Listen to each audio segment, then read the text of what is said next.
Hi, guys. Welcome back. Today, we're going to be discussing a hotly debated topic. It's a topic that's been all up and through the media. You've probably heard about this idea that they are banning books. And you may be saying, well, Monique, that sounds very political. Why are you talking about it? I'm talking about it because Christian children or children of Christian parents, children who live in Christian households, go to school. So that's why I'm talking about it. And I'm talking about it because ultimately, these are the things that are being given to our children to be consumed, to be ingested. And we should, as believers, we need to be thinking about what is being put before our children. We are mandated as believers to train up a child in the way that they should go. When they're older, they won't depart from it. Part of that training takes place in schools. And so I'm speaking directly to believers, but anyone who has a child and they care about the outcomes for their children's lives should be concerned about what is being given to our children in schools. We need to be concerned. Especially when we're looking around us and we're seeing all of the turmoil that is happening amongst young people. Specifically, within the last couple of days, I read an article and I heard people talk about 600 children who descended on Six Flags to cause chaos. You know, why are all of the things concerning our children taking place? Now, I like to say it's a lack of parenting. Of course, parents are not parenting, but also it is the influence of the culture. They're being influenced by people outside of their houses. They're getting information, music, videos. They're seeing all of these different things, and then they're formulating opinions based off of these different things that they are seeing. So I am indeed going to embark on this because I think it is something that needs to be talked about. And I don't believe it's being handled genuinely in the media and all of the people who are informing us about these things. And we have to be people who are discerners. We need to look at what is being presented to us, and then we need to determine if what is being presented to us first, does that align with what we believe? Now, there is no 100% alignment with the world, and we already understand that. But does it allow me to freely raise my children and live my life as a believer? And then we need to decide based off of those things how we are to move and what we are to think about these things. But it also allows us to inform the people who live around us, live with us. And most importantly, it allows us to inform our children and protect our children. So it is very important to me what's happening in schools. I have three children, two of whom are grown people. And they no longer need me to read their books. And my last one is a little girl. The other two are boys, and I've read the books that were brought home into my house. I've looked at the movies. They tell me about these things. I have very robust conversation with my children. Still to this day, my grown children come home and we have very long conversations about what is taking place in the culture around us, because I refuse to hand my children, I don't care what age they are, I refuse to hand them over to the world. Ultimately, all people decide what's going to happen in their lives or who they're going to follow. Um, but I am their parent and I've loved them their whole life. And no stranger is going to come in and just wipe out everything, all of the work that me and my husband have been doing throughout the years. My daughter, who is still in school, I read the books. We talk about the books, we discuss the books. And I'm going to encourage parents to do the same thing with their children, to know what your children are reading, what they're ingesting, what they're listening to, what they're watching, is going to cause us to have to work a little bit harder as parents, because there are so many different avenues for them to get information. But that's what parents do. They go out of their way to provide protection for their children. They go out of their way to teach their children, to train up their children. That's what parents do. And so we should undertake the extra work with joy. Now, today I'm going to be looking at a video, no pun intended here, by Joy Reid from the Reid Out. She's on MSNBC. She's a news anchor there on MSNBC. I don't particularly care for Joy. I do watch her because she says a lot of things that are, I would say, interesting, to say the least. But things that I thoroughly disagree with. She says lots and lots of things that I thoroughly disagree with from a cultural and a political perspective. But this thing here, what she's talking about right here, she's talking about information being put in front of children. And in this video, she has a woman on who is a founder or a co-founder of a group called Moms for Liberty, on parental rights. And she's talking to her about de facto book bans.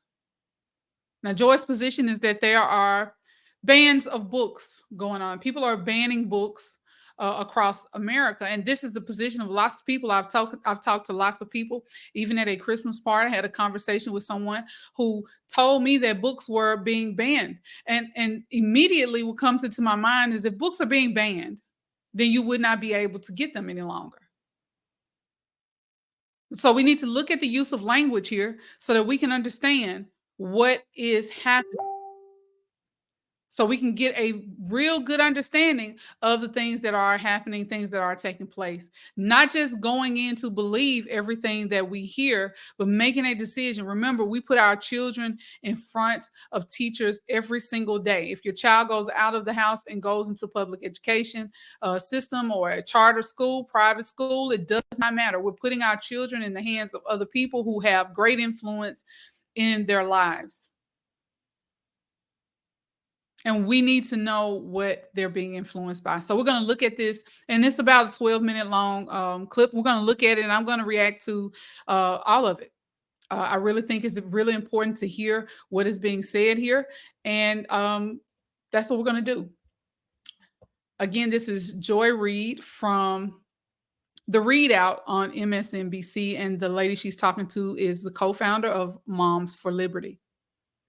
LGBTQ parents and parents of LGBTQ kids, do they have parental rights? Every parent, Joy. Every parent means every parent has the fundamental right to direct the upbringing of their children. And liberal parents? Do liberal parents have those rights as well? All parents, sure. So let me point you to some statistics, because the question becomes then who gets to decide what all kids get to read? The Washington Post took a look at about 1,000+ book challenges that were filed, and they found that they were filed nationwide by just 11 people.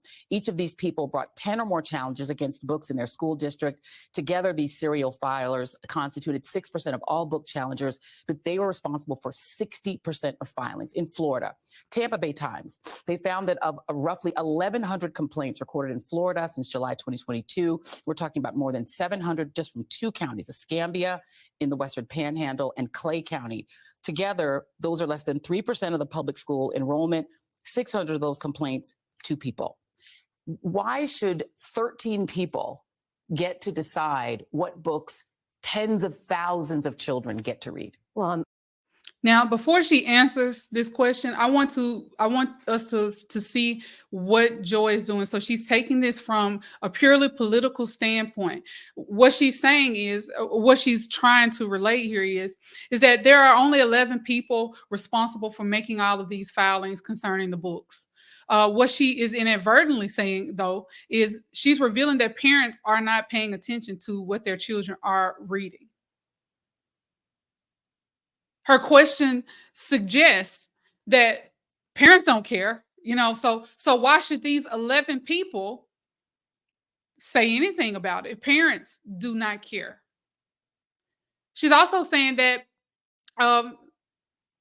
another very small group of people, teachers, librarians, the school board, that they should have the right to decide what everybody's child reads. And the parents should have no problem with that. So she's taking issue with the fact that some people, 11 people, which she feels is too small of the amount of people. I don't know. Most school districts don't have these astronomical school boards. Usually it's teachers bringing their own ideas into the classroom, and librarians. They're suggesting what books, but hopefully what's happening here is people are getting together and coming to school board meetings and deciding what is appropriate based off of the age of the kids or the range of the kids where the library is located. But she's revealing ultimately that these 11 people had to do the job of all of the parents whose children go to school in these school districts. And that's very, very telling. I'm thinking is probably because those 13 people saw what some of the content was in the books. I mean, explicit, graphic, sexual content. And I'm happy to talk about some of that content if you'd like to. Well, this is the question again. The books that are being banned, I want to give you just some. Books are being banned. No, hold on a second. Well, no, Joy, but I want to be clear. No one's banning books.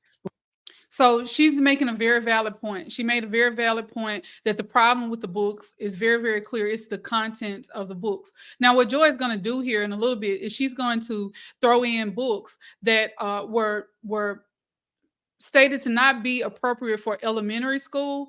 And she's going to throw in books that is not on these people's list at all. She's going to throw in things that were not on the list at all. And I'm talking about this, so obviously I've gone to look to see what she's talking about when she's saying things are being banned.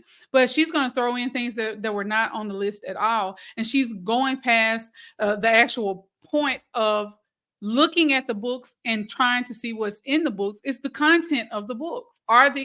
Is the content of this book appropriate for children of this grade? Or this group of grades. So elementary, middle school, high school, where do these books belong? And Joy's taking issue with it, and she's using language very wrong. She's saying that books are being banned. She's saying that books are being banned.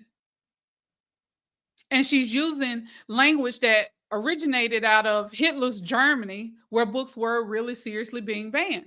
But banning of books in Hitler's Germany and anywhere where books are being banned looks like a total removal. The books are not there anymore. It's not, though the books are being banned, and we're deciding what goes into what school library. Write the book, print the book, publish the book, put the book in the public library, sell the book, right? We're talking about a public school library. Children don't have unfettered access to the internet at school. I did a FOIA records request, and I wanted to see what kinds of internet sites are banned in schools, if we're going to talk about banning, right? And the subject matter in the books that moms are concerned about are the same things that kids don't have access to on the internet. So it just feels very hypocritical, right? No, why is no one out there protesting for, free the internet in schools? Let me give you an example of some of. And so Joy doesn't want to deal with that point, which is a very valid point. Since internet entered school, which was probably around in the 90s when I was in school, the late 90s, internet entered schools, and immediately there were things that were banned from the internet. There were searches that you could not make in a school library. There were searches that you couldn't even make in a public library when I was in 11th and 12th grade. And so there is no problem here with making certain that certain information is not filtering through our school system to our children. They have access to it if they have phones at home, if they have access to computers at home, they still have access to it. And therein lies the parenting issue, where parents need to know what it is their children are viewing. But as it relates to the school, she's clearly making a point about are these things valid for consumption in school? Should children have access to these things in school? And that is not, in my opinion, the job primarily of the educators. It is not primarily the job of the school board, because you have our children in school. We should be involved in making those decisions. Of the books that have been removed from shelves as a result of the activities of organizations like Moms for Liberty. We're not going to talk like Moms for Liberty. We're going to talk specifically Moms for Liberty. Absolutely. So I'm happy to have this conversation with you, Joy. Absolutely. But we're going to be specific about the actions of Moms for Liberty chapters. Oh, 100%. And she does double down again on removed from shelves. Now, that's totally different than banned. She says they have been removed from shelves. That's not the same thing as a book has been banned, because this lady, she makes a point to point out, hey, you can make your books, print your books, sell your books. They're being sold everywhere. So obviously the books have not been banned, because if the books were banned, they would not be available at all for purchase. Because I can't be possibly responsible for every Sure. single parent But in America, your right? organization is the lead, you're the leading organization that's doing this. You have chapters all over the country, and other organizations are following your lead. And PEN America has listed, they have posted the list of books that have been removed from shelves as a result of these activities. Let me just read you a couple of them. Now, before she reads a couple, I want to again bring it home that we need to pay attention to the changing of definitions. We need to really hone in on this changing of definitions. There's something different from banning a book than removing a book from a certain school's library. There's something very different in that, and that is not called banning books. And we need to stop escalating the language in order to make a false point. Anne Frank's A Diary of a Young Girl. Mouse, which is a book about the Holocaust, a graphic novel. Genderqueer, a memoir. All Boys Aren't Blue. Beloved, Martin Luther King Jr. and the March on Washington. Ruby Bridges Goes to School. Slaughterhouse-Five, The Color Purple, Forever by Judy Blume. Now, what Joy just did there is, and this is what they always do, is they try to make everything about race. First and foremost, a lot of the books that she just named, they were removed from elementary school libraries. There is no reason for an elementary school library to contain books like The Color Purple. I read The Color Purple when I was in high school in the 11th grade, and The Color Purple is something else if you read the book. Very, very different from the first movie. I haven't seen the remake of the movie, might be very different from it, but it is totally different from the first movie. There is no reason for even an elementary school child to be watching The Color Purple. So she lists off a list of books, and she's really gaslighting the lady, if you want to be honest. That's what she's doing, because a lot of the books that she is talking about have not been removed from school libraries. Anne Frank's Diary also is not a book that should be in elementary school libraries. You have to understand that elementary schools, in elementary school, your children are learning to read. Why then would you have complicated books or books that are well above? Of course, there are going to be children that can read at higher reading levels, but in today's world, that's not the case. These children can barely read at a 4th grade reading level when they're leaving school. Yet here we are talking about books. And the lady's going to make that point at the end of this. We're talking about books because they're making personal family preferences political. I could go on. These are books that are not only popular, in some cases are classics. Toni Morrison's The Bluest Eye. Let me give you an example. Well, I'd like to answer your question. Please do. Yeah. Yeah. So you just mentioned a list of books. And so Moms for Liberty doesn't have like a national book list. There was never a list of books that we put out and said, parents, be concerned about these books, right? We didn't do it because we want our parents to be effective advocates. So when moms are going into the libraries and the schools, when they're seeing what their children have access to, when they go to speak to the superintendent or the principal, they have accurate information, right? And where are they getting their information from? You can just go online to a catalog in your children's library, and you can see what without books are reading available. the books. What is one moment? And that's another point. She says without reading the books, they're going online, they're looking at these different types of websites that anyone who's in college, who's ever used a Cliff Note, and plenty of people who are in college, because the idea that everybody who goes to college just reads books through and through is ludicrous. It's absolutely ludicrous. So Cliff Notes are not only just made for parents to go and reference. Cliff Notes are made for people in college and all around who wants to get the gist of a book without sitting down and committing the time to reading the entire book. That's what they are for. And she says, reading without reading the whole book, as if she's made some point there. She hasn't made a point. You don't have to read an entire book to get the gist of a book. That's why they make Cliff Notes. What is booklooks.com? I'm aware of a website called booklooks.com where parents can go and see some of the books that other parents are concerned about. Booklooks.com has been used in Florida extensively in counties like, I used to live in Broward County. I lived there for 14 years. Okay. In counties like Broward, counties like Clay, counties like Escambia, Moms for Liberty activists are using booklooks.com. And it's essentially a Cliff Notes for books. Yeah. So you go through without even having to read the book. I'm going to just hold it up so our audience can see what it looks like. This is the one for All Boys Aren't Blue, which is one of the books Moms for Liberty has pushed. Everyone should remove. go and see the So- content in this book. That's such a good idea. And so what Joy. happens is you can do keyword searches and find certain keywords. Like rape, you can find sure. or anal rape, or you can, dildo. You can find those, all sorts those types of keywords. of words. But like, Wait, hold on, wait. Let me finish my question. Okay, Then great, you can answer. sure. I'm going to give you time to answer, but I got to ask you first. No, yeah, I got the question. And so what you find is the keywords that you find, the N word, anything, words like you just used. Now look at that. Joy is refusing to repeat the words that the woman just used, because she considers those words to be vulgar. But she's perfectly fine with having these books in front of children.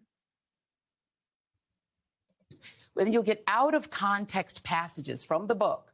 And then based on that, Moms for Liberty members are going to places like Broward County School Board meetings, reading out of context passages from these books, and then demanding that the school board remove them. So in what context is it appropriate? And she's going to make that point. In what context is it appropriate to talk about rape, dildos, and all of these adult words with children? When a child is talking to you about these words, these terms, something atrocious has taken place. Something horrifying has taken place. In what context are these words appropriate for elementary school children, for school children at all?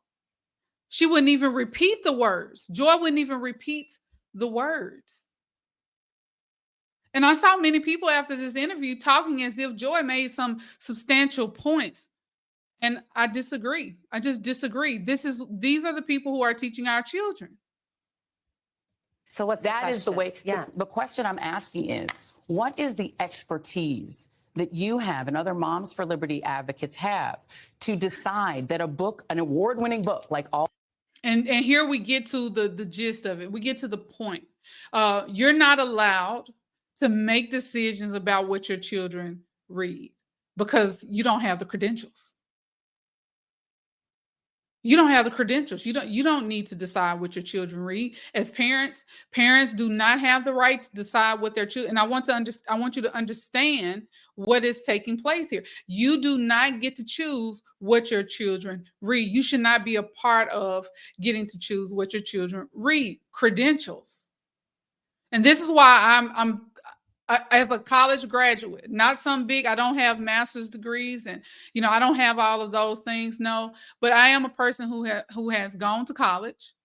And I do think that there is utility in going to college, but I do not think that your ability to get letters behind your name means that you are overwhelmingly credentialed to do everything and anything and to tell everybody else in greater society what they are or are not capable of doing because you were able to go to college. And because you went to college, it doesn't mean that you are an expert across the board.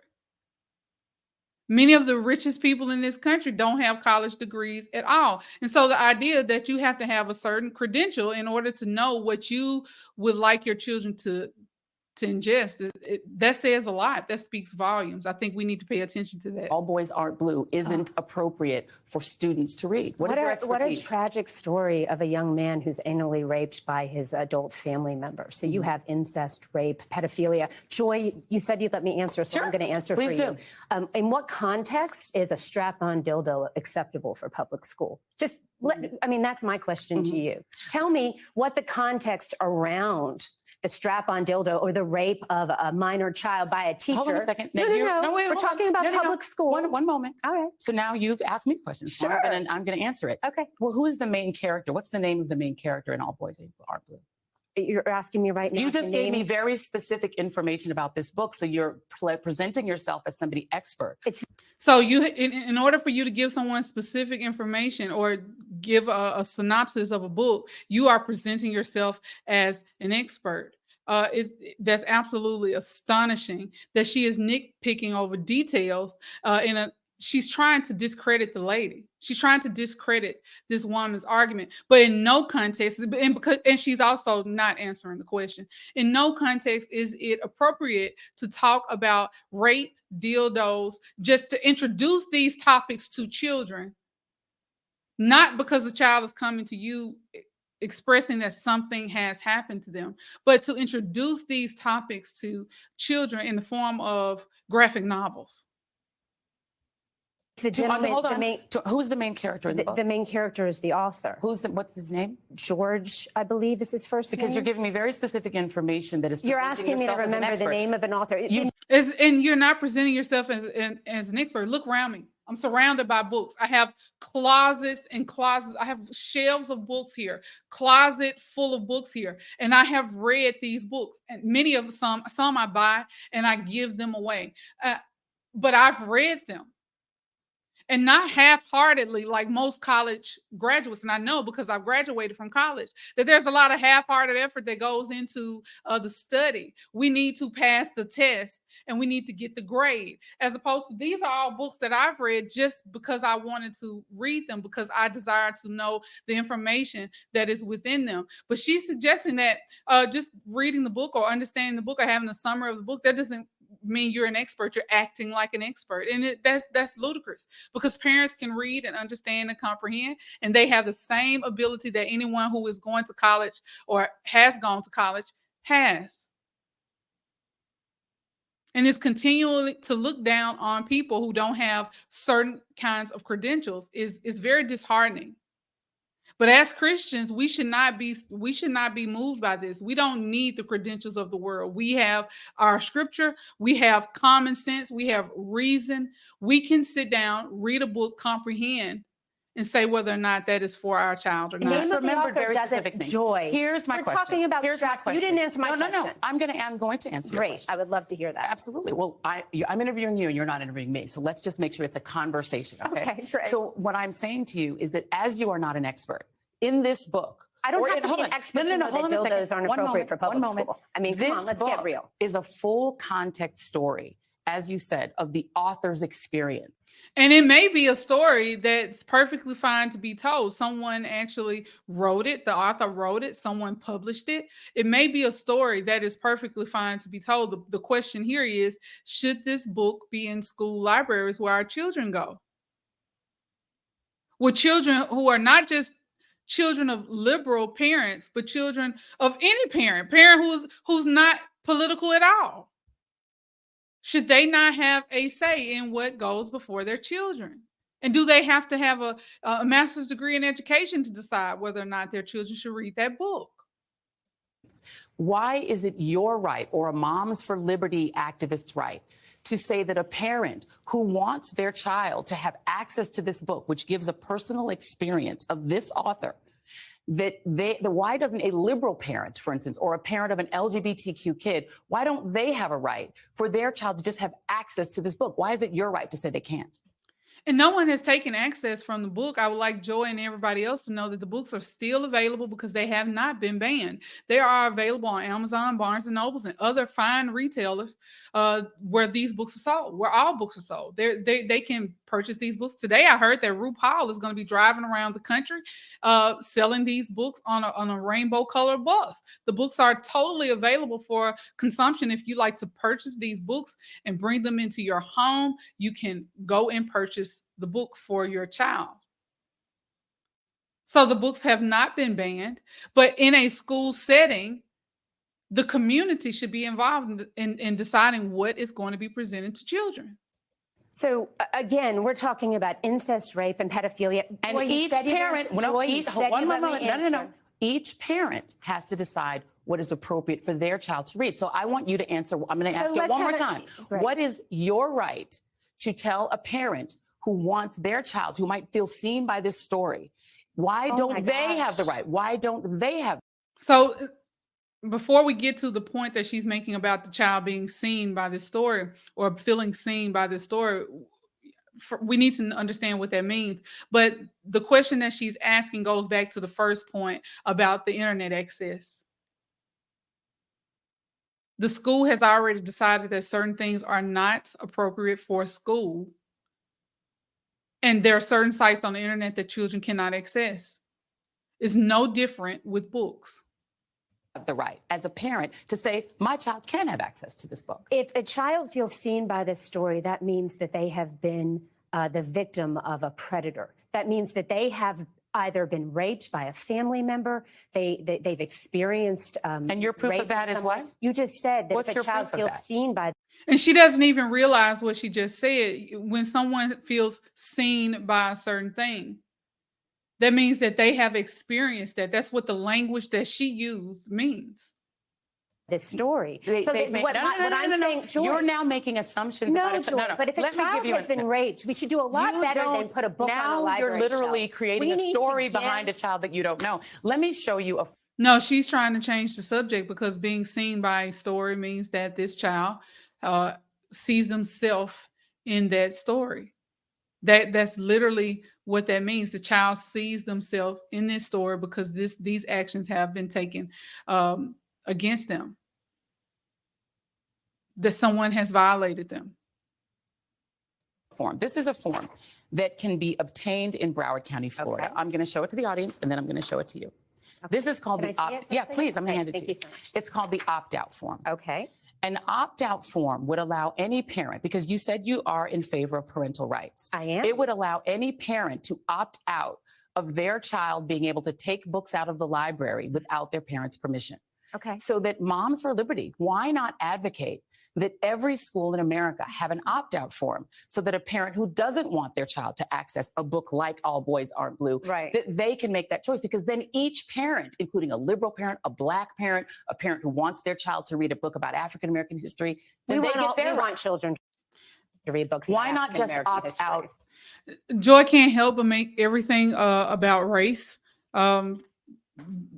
Moms for Liberty focuses on sexually explicit books, but Joy, she can't help herself. It always has to be about race, and I don't care what color a parent is, white, Black, Asian, Hispanic, whatever. No parent, most parents don't desire their children to have access to sexually explicit books. For yourself, rather than tell other parents what they can and cannot. First have of their all, children I read. think what you're talking about here is a wonderful step in the right direction. We should be having conversations about this. This is about local control. A lot of these decisions are made at the local school board level, and that's where these decisions should be made. And there should be vibrant conversations about what's happening in our public schools and what kids have access to. Joy, however. I will tell you that I totally disagree with an opt-out form.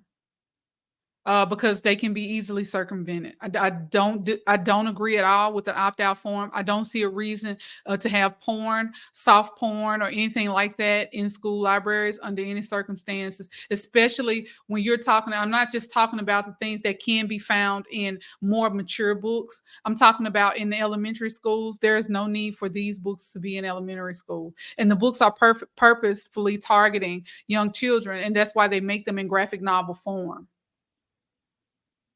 So I totally disagree with opt-out forms.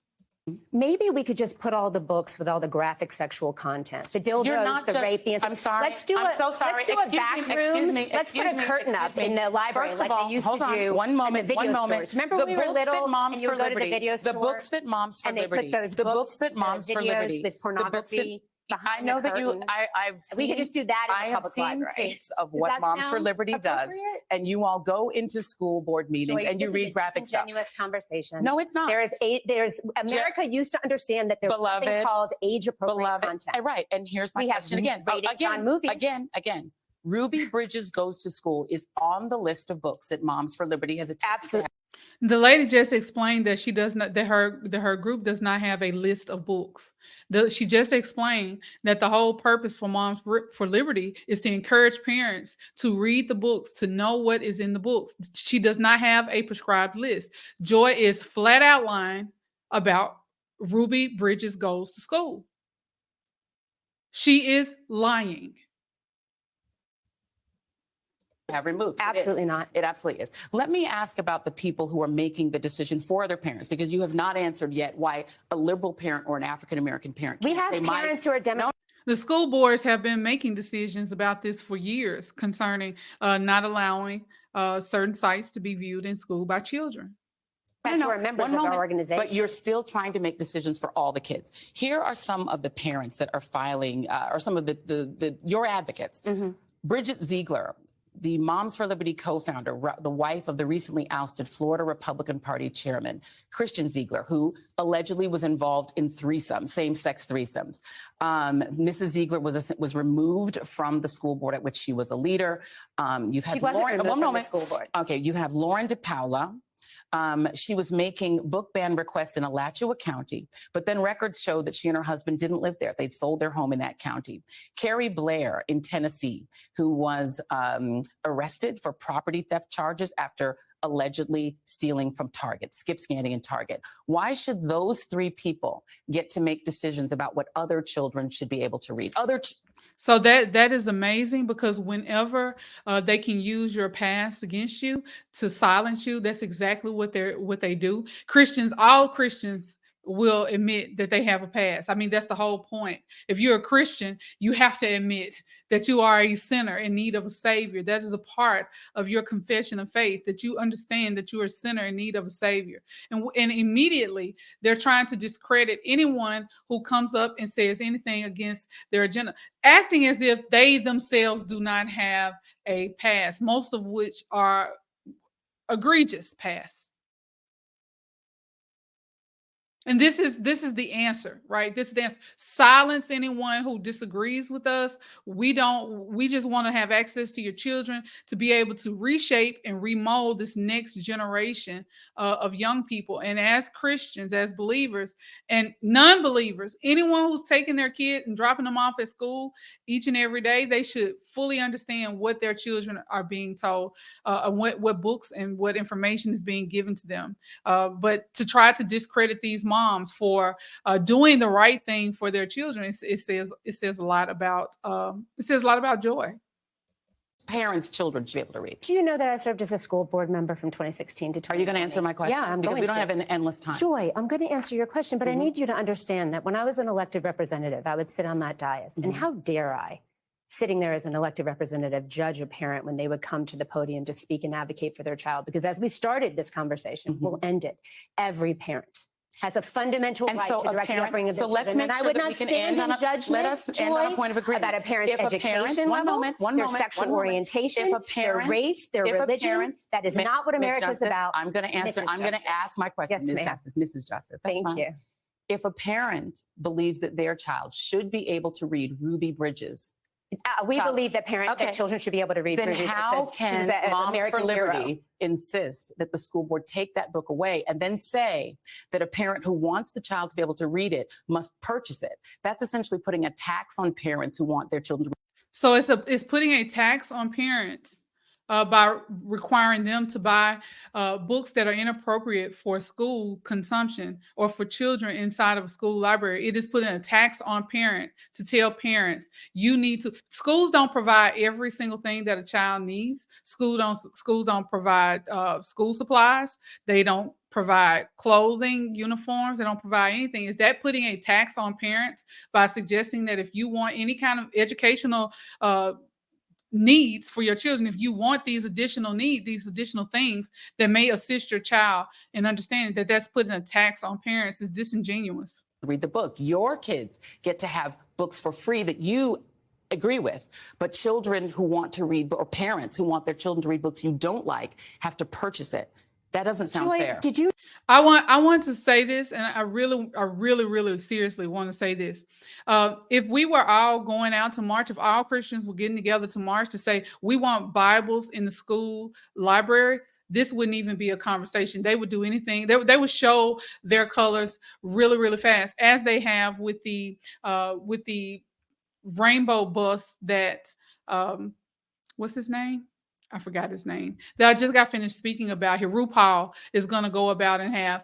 RuPaul has decided to include all books on the bus. So that means that he's also including books that liberal parents don't agree with. And immediately, one of these news outlets wrote an article to suggest that this is not inclusive at all, that inclusion is not inclusive when you allow voices that they don't want to be heard to be involved. And they're screeching from the top of their lungs because they don't want any books that may be conservative in nature or biblical. They don't want any of those books to be included at all.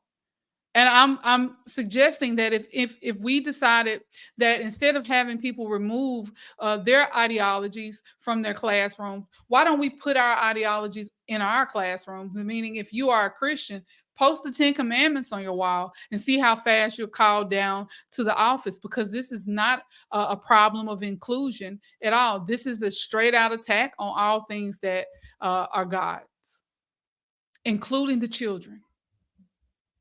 You know that in the city that we're sitting in, only a quarter of children are reading on grade level. That's a great point. That's a great point. And so while we're having this conversation about books and libraries, two things should be happening. That's a great point. We should be talking about literacy rates and the fact that America's kids are not learning how to read, and we should be having vibrant conversations about what books should be in libraries. Absolutely. And I just think that's amazing. Let me say, if a parent decides that they want their children to ingest porn at all, at any other time throughout our history, in our society, that would have been considered child abuse, for which children have been removed from homes because of that. Because parents do not have the right to introduce sexually explicit information or to do sexually explicit behaviors with their children or in front of their children. And we have long understood that to be the case. But for whatever reason now, that is not the case. And that makes this interview astonishing. No school official alone should just be deciding porn is okay for children. No school official should be doing that. Many of the books that Joy Reid stated here have not been banned from schools. Elementary schools have decided that some of these books, for many reasons, they're just not appropriate because schools, there are many variables that go into what is appropriate for a certain school or a certain age appropriateness, of course, and then reading levels when you're talking about elementary school children. All books are not available to elementary school children. All books are not available in school libraries, period. There has never been a school library that contained every single book known to man. All schools have been selective in which books were available to children throughout all of human history. This is only a problem because there is a push to put books into schools that cut against what parents want. And that's what they have a problem with. Why would a third grader need access to The Color Purple? To Beloved, which also had a movie made off of it. And the movie is inappropriate for children. It's rated R. And if it wasn't rated R, it should have been rated R. I can't recall actually if it was rated R.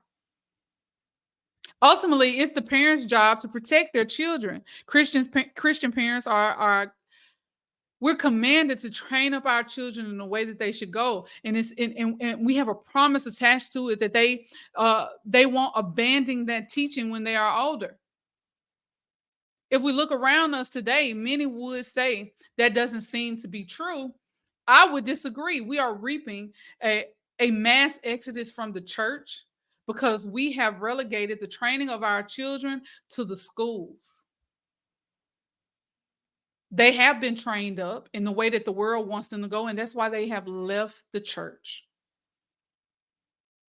What we are witnessing is the fruit of what has been sown for years in our school system.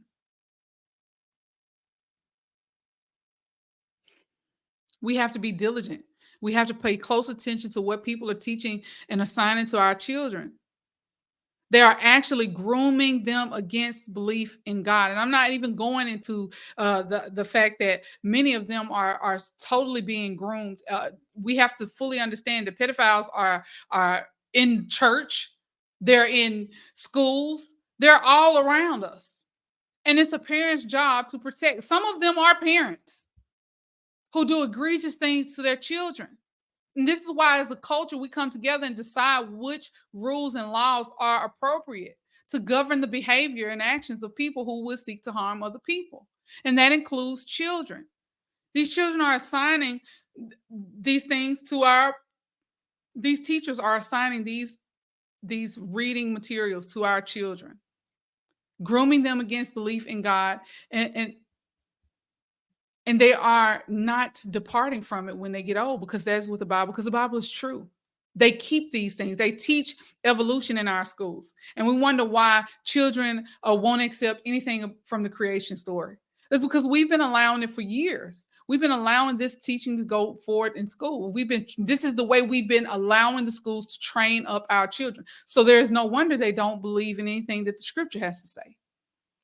They see the book, the Bible, the first book, they see that as a myth. Because the Bible is true. And God is true. He's telling us the truth. Whatever we allow them to ingest as children, whatever training we allow them to get as children, they will not depart from the training. And we see it in their lives. And they are literally telling parents that they don't have the credentials to parent their own children. And as believers, as Christians, we need to be on top of these issues because these issues are affecting our children. These issues are not political at all. The political system has taken the idea of children and their parents, and they seek to pull parents away from their children and pull them apart. And as believers, we need to be calling people to belief in Jesus Christ. And as believers, we start with our own children. We monitor what they're hearing. They have been given to us to train, to love. And a part of our love for them is discipline and training them in the way that they should go. Let us not hand our children over to people who only seek to separate them from God.